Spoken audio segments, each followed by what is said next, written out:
Hello, and welcome to show number 2439 of Eyes on Success, a weekly program covering a wide variety of topics of interest to people with vision loss. I'm Nancy Goodman-Torpy. And I'm Pete Torpy. It's one of the things that drew me to this particular organization is that Guide Dogs for the Blind does not charge anything to the client. But I also like that they have comprehensive programs. So not just the guide dog program, but the orientation and mobility immersion program, as well as the Canine Buddy program. And that was one of today's guests, who is one of the people who starts training these guide dogs. Today, we'll learn what it is like to raise a guide dog puppy from two people who between them have literally raised several dozen. We'll speak with Lauren Grimditch, puppy raising field manager for Guide Dogs for the Blind, and Jenny Truax, a dedicated volunteer. They will discuss the journey of raising guide dogs, the responsibilities involved, and the rewarding experiences of volunteers who help shape these future heroes. But first, for our tip of the week. Well, this week we have two guests for a total of 3 tips. Here's Jenny. If you're thinking about becoming a guide dog raiser, just go for it. Explore it and make sure that it, is going to work for you. But I say this because the most frequently asked question I get from people is, isn't it hard to give them up? How do you give them up? It's very different than losing a dog to death. It truly is kind of that giving back to the community, family experience. And yes, it's hard to say goodbye, but you get so much more out of it. And it's so different than saying goodbye to a dog for different reasons. And 2 more tips from Lauren. Do you want to add to that, Lauren? 2 of the things. Tip of the week, appreciate a volunteer. The volunteers in any organization, especially ours, they provide so much. And I think the other tip of the week might be train your dog, because working guides that are out in the world with dogs that are difficult make travel more challenging. So put some training into your pet dogs and into our guide dogs. And over the years, we have heard from many people about horrible, horrible interactions between poorly trained pet dogs and well-behaved guide dogs. And the guide dogs often come out at the losing end of these interactions. So it's really important for anybody who has a pet dog to make sure that they are sufficiently well-trained to not bother the guide dogs. Support for Eyes on Success is provided by Access Information News, the week's news in Access Information, a free weekly email newsletter and online resource for current news and trends in Access Information. More information, including how to subscribe, is available at accessinformationnews.com. You are listening to Eyes on Success. Success, success, success, success, success. Let's start by meeting Jenny and Lauren. Today we have 2 guests with us, and I thought maybe, Jenny, you could start by telling us who you are and what you do. Sure. My name is Jenny Truax, and I am located in Golden, Colorado. I am in corporate recruiting for as far as my career goes, but I also raise guide dog puppies, which fits nicely into my life. I love dogs and I love the outdoors, so that's kind of how I got involved in that. And how we found out that there was a group of people in Golden, Colorado raising guide dog puppies was you gave a presentation at one of our monthly beer talks. That is correct. I did. And you brought the puppies. They were so cute. And our second guest is Lauren. Tell our listeners who you are, Lauren, and what you do. Hi, I'm Lauren Grimditch, and I am the puppy raising field manager for Guide Dogs for the Blind. Our school is located in San Rafael, California, and Boring, Oregon. And I oversee the puppies being raised in Colorado and part of Texas, actually, too. A little bit about myself. I raised my first puppy when I was 12 in 1982. I have personally raised about 30 puppies and now have the pleasure of working with volunteers raising puppies through their puppyhood in order to become excellent guide dogs for the blind. I thought it was kind of funny that you said you raised your first guide dog when you were 12. I was wondering who raised who at that age. Well, her name was Thumper. She was a German Shepherd, and I would venture, Pete, to say that she did a lot of raising of me. Very smart girl. Eyes on Success connects corporate sponsors with visually impaired listeners around the world. More information about becoming a sponsor can be found at www.sponsor.eyesonsuccess.net. This week's focus topic is how guide dog puppies are raised until they reach an age when they can go for the next level of training. Well, Lauren, we recently did an episode where we talked with people from Guide Dogs for the Blind, but for people who may not have caught that episode, maybe you can give us a real quick summary of what Guide Dogs for the Blind does. Sure. Guide Dogs for the Blind matches guide dogs, puppies. We have many different programs. We have our puppy raising program, which we'll talk about more in depth today. We, as our final goals, we have working guide dogs where we match with clients that are visually impaired or blind to help with independence and accessibility in the environment. We also have a canine buddy program where we match our guide dog that have been raised with visually impaired and blind youth and visually impaired and blind adults that, for whatever reason, cannot have a guide dog, a working guide.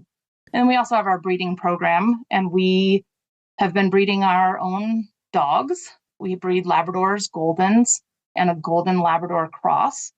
And they are bred on our San Rafael campus and whelped there, grown there for 8 weeks, and then they go out into our puppy program.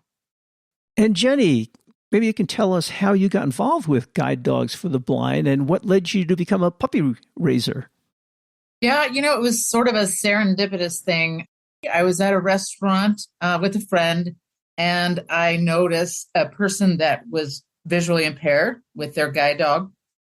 And I just really was struck by their bond. It was really something for me to see, very, very emotional. And just randomly, within a week after that, I happened to meet somebody that had been a guide dog puppy raiser for Guide Dogs for the Blind. And so they essentially gave me the information, and I started joining the meetings. And in that same year, I started raising my first guide dog puppy. That was back in 2005.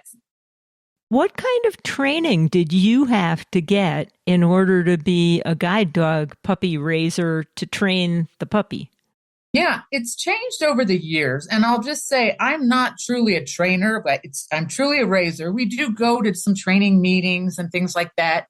But a lot of what we do is socializing, making sure the dogs are, obedient and confident before they go off to campus for their formal training. We go to classes generally a couple times a month. We do outings with other guide dog puppy raisers. And, it's just basic obedience. Prior to actually becoming a raiser, there was very little involved other than just expressing interest, making sure I wanted to do it by going to, a couple of meetings, and then meeting with the local guide dog group leaders to just talk about what's my living situation, is my house appropriate to raise a puppy, and that type of thing. So really, almost anyone can get involved. My understanding is once you pass the dog on to the next stage, they get all sorts of specialized training and they learn how to be a guide, but they need to have special behaviors and skills that are, shall we say, not common to other dogs by the time they leave your home. I'd say yes. That's an appropriate statement. And they're not allowed on the furniture. They have to stay back when you prepare their food. There's a lot of things that you need to train them to be able to do. Absolutely. We do. And, just even something like relieving. My pet dogs, I take them on walks to relieve, but for a guide dog puppy, that's not something that would be appropriate. So they need to learn to go before or after their walk. So, yes, there definitely are some differences. Lauren, in the introduction, you said you started raising guide dogs at 12 years old. How did that come to be? I was a member of the 4-H in Boulder, Colorado, and I was doing obedience with my little Shetland sheepdog. And there was we called them 4-Hers, that was raising a guide dog for the blind. And I got very interested and begged my mother and my father to raise a guide dog puppy, knowing that it was a year-long commitment. And they acquiesced, and I got Thumper at 12 as a 4-H project. And then you said you've raised 30 guide dogs. So that means you had to give up 30 guide dogs. Yes, that is true. And they're all take a little bit of piece of my heart with them when they go. And then the graduates or the breeder custodians, the buddy dog recipients all took a little piece of my heart with them. And each puppy that I got back, like I've got a working guide back, and we just keep just sharing parts of our heart. I've heard from other people who raise guide dogs that there is that kind of downside, that there is this sense of loss. But on the other hand, when they go to the graduation of the guide dog, there's this sense of pride, almost like sending a kid off to college. Yeah, I'll speak to that a little bit. Yes, there is a big sense of loss. These dogs go everywhere with us. As Jenny said, we take them socializing, make sure that they are good in public areas, anywhere, everywhere that we as patrons go. So we are used to having that dog with us. And so they do take a little bit with us, but the guide dog family is quite large. And each graduate, each breeder custodian becomes part of our family, and we get to know a bigger and bigger group of people. So while there is a loss, there's also a massive gain.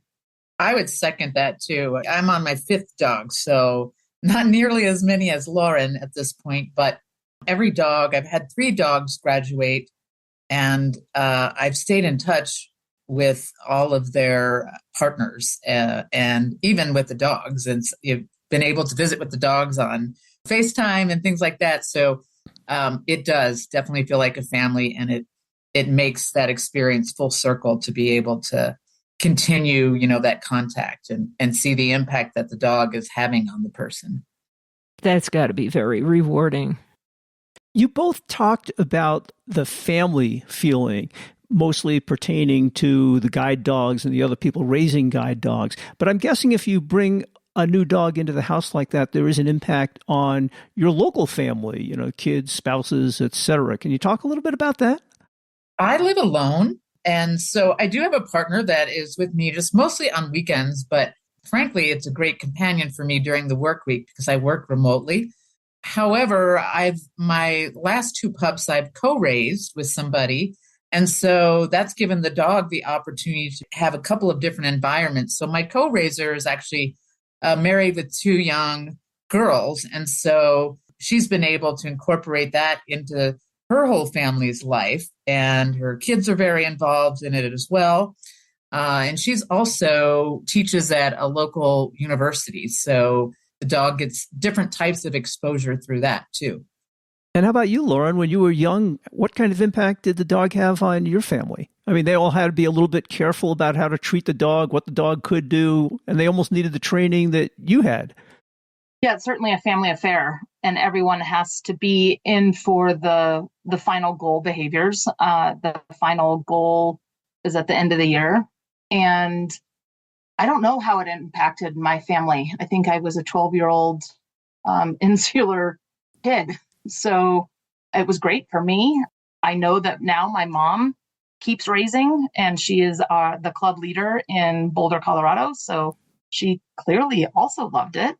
And as far as other people in the state, we have about 85 puppies being raised in Colorado. And as Jenny said, it's really important for all of these dogs to see so many different things. So for instance, you saw that I have a horse. So dogs that come to my house see horses and cats and chickens, and then we can send dogs off to see other kids or college students or working environments. So all of the different environments that our puppy raisers have really do help the well-being and creating a well-rounded guide dog puppy.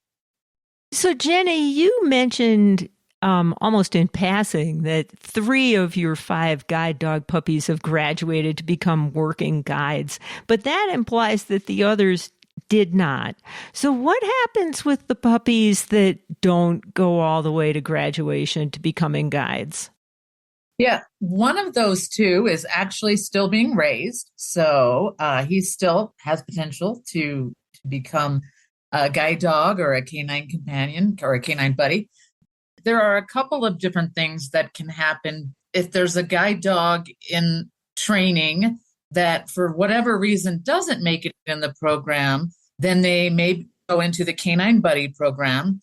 And if for some reason that doesn't happen, they will be career changed. And that is what we call it. And that means a couple of different things. They could go on. Guide Dogs for the Blind actually partners with several other service dog organizations. So they may go on to be a different type of service dog at another with another organization, or they may be career changed and adopted out to somebody. And so that's what happened to the other dog that I raised that didn't become a guide dog. He was career changed for a health issue. And I, being his raiser, was offered the first opportunity to adopt him. And so I took them up on that offer, and I had that dog as a pet for over 15 years. You both have raised a number of guide dogs and are apparently very well suited to this task. And I'm wondering what you could say about people who are on the fence about doing such a thing. Who is the ideal person to be doing something like this?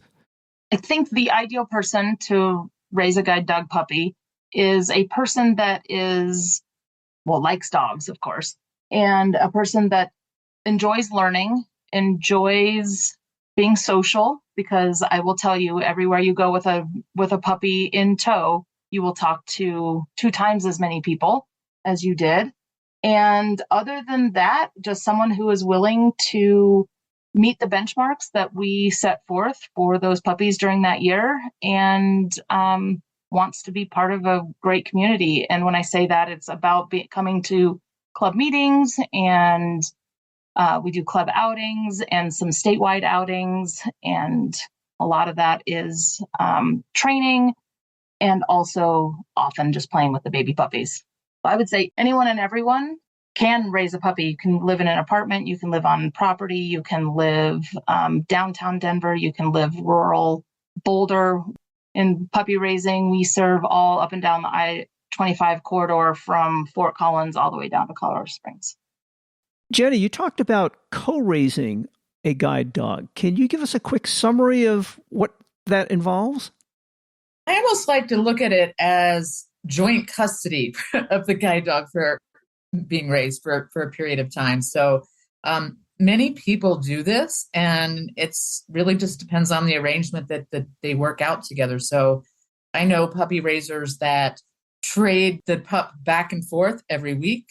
My co-raiser and I have a different setup. She generally starts with the younger pups, happens to leave town for a couple months in the summer, and so I take the dogs at that time.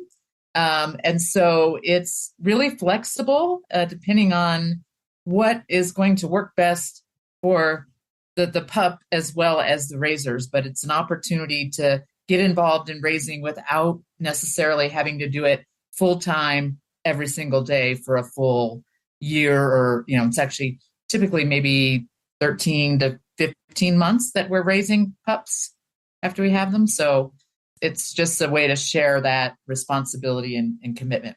Oh, that can be a great alternative for some people, depending on their situation. Yes. So all of these puppies that are raised in Colorado on the Front Range, they eventually pair with guide dog handlers who live in this area? No, that's a good question. Each of these puppies that meet the benchmarks for the year then either go back to one of our schools in San Rafael or in Boring, Oregon, and then they get their about 4-month training. At any time during that training, they may, as Jenny said, might be career changed, but the goal is that they become suitable to be matched with their client. And then the clients arrive at that school, whichever school they have been slated for, either San Rafael or Oregon, and do a 2-week training program with each of their newly acquired dogs. And that 2-week program is with certified instructors on both campuses. And then they have a graduation, and the graduation is great fun because it is a culmination of their 2-week training, in addition to inviting the puppy raisers to come. So that's when often the puppy raisers get to meet the new graduate. I'm wondering if someone is considering raising a guide dog and they already have some pets, be it a cat or some other dogs, are there any issues they should be concerned about, or would you give them any special advice? Yes, I would give them all pet dogs, pet cats, pet animals, all have to be friendly. We wouldn't place a guide dog puppy in a home with an aggressive dog, even aggressive cat. So that's the first. The second is, a lot of people's question is, my dog won't have the same rules. Is that okay? And yes, that is perfectly fine. My pet dogs have very different rules than a guide dog puppy that comes into my home, and that is fine. They are my pet dogs. They are allowed up on the furniture. Well, one of them is allowed up on the furniture, and the guide dog puppies aren't. So I think that's the main question is, if I have a pet dog, will I ruin the guide dog? And no, you just have different rules for each of the animals in your home. Well, as a matter of fact, we've done an earlier show where we interviewed a puppy raiser. It was like 10 or 12 years ago. And she had the puppy she was raising, but also, like Jenny, one of her previous puppies had flunked training, and she had that dog as a pet. But that dog knew everything that the puppy trainee was supposed to be doing and was actually helping to enforce the rules. So the older dog would climb on the furniture, but if the puppy tried to do it, he'd swat the puppy and shoo him off the furniture. It was quite remarkable to see the interaction between the two dogs. Guide Dogs for the Blind is one of the largest guide dog organizations, but there are several others in the country and, of course, in other countries as well. Yeah, that's right. I believe there's 13 guide dog schools in the United States. The very biggest in the world is Guide Dogs in UK. So yeah, there's quite a few schools in the United States. We are the biggest in the United States, and we offer unparalleled support to our teams, our buddy teams and our client dog teams, with our field service managers. See those teams anywhere from once a year to every other year. They keep up with them. Veterinary care is taken care of. So we have an amazing support system for our working guides. And for anybody who's thinking of getting a guide dog, because of course most of our listeners have visual impairments, so they're candidates for this, we don't usually discuss prices, but we should give you the opportunity to tell people what the cost to the individual is.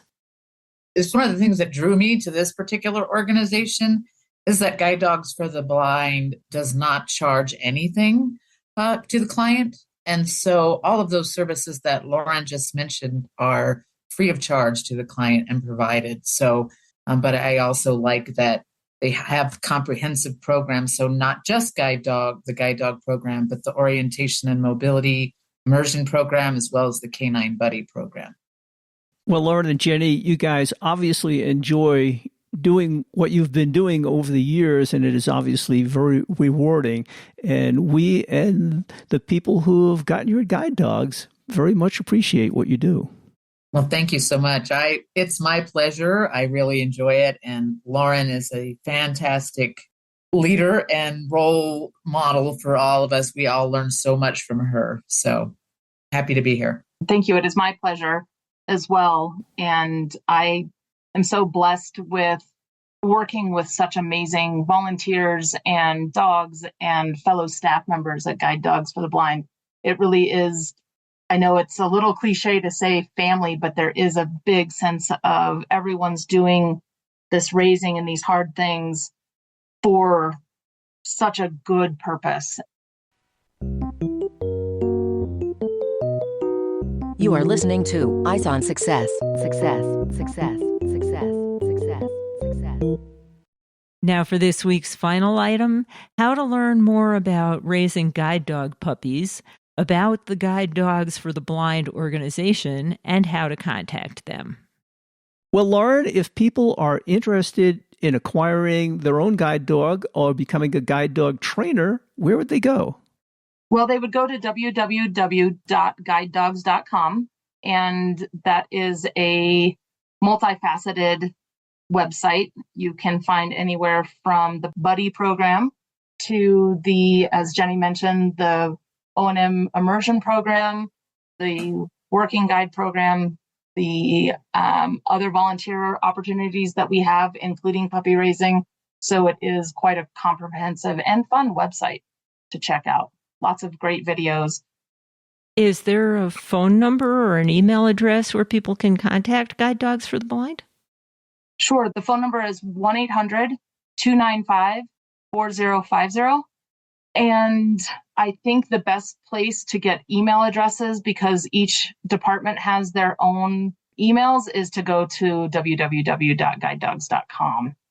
As far as puppy raising, there's a pathway to get there, and then people can fill out what their interests are and where they are in the Western United States, and then it will automatically email the different leaders throughout our territories.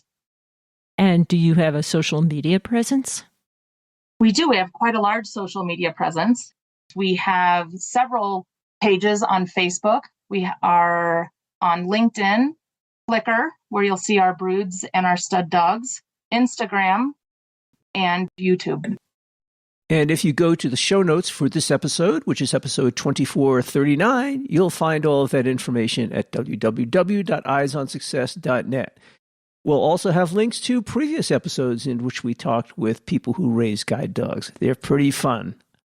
That's it for this week's show. Next week on Eyes on Success, we'll be talking about what's new in the October release of JAWS 2025. We'll be speaking with Ryan Jones, Vice President of Software Product Management, about some of the really nifty new features, including where they've incorporated artificial intelligence in helping people who normally rely on the JAWS screen reader to tell them about the text. Now it can also describe images really well. So if you are a JAWS user, you'll really want to join us for next week's episode. Catch you then. You've been listening to Eyes on Success, hosted and produced by Nancy Goodman Torpy and Peter Torpy. You can access the full archive of previous shows, subscribe to the podcast, and much more by going to our website, www.eyesonsuccess.net. If you have questions about anything you've heard on the show or have suggestions for future shows, send an email to hosts@eyesonsuccess.net. Thank you for listening and have a nice day.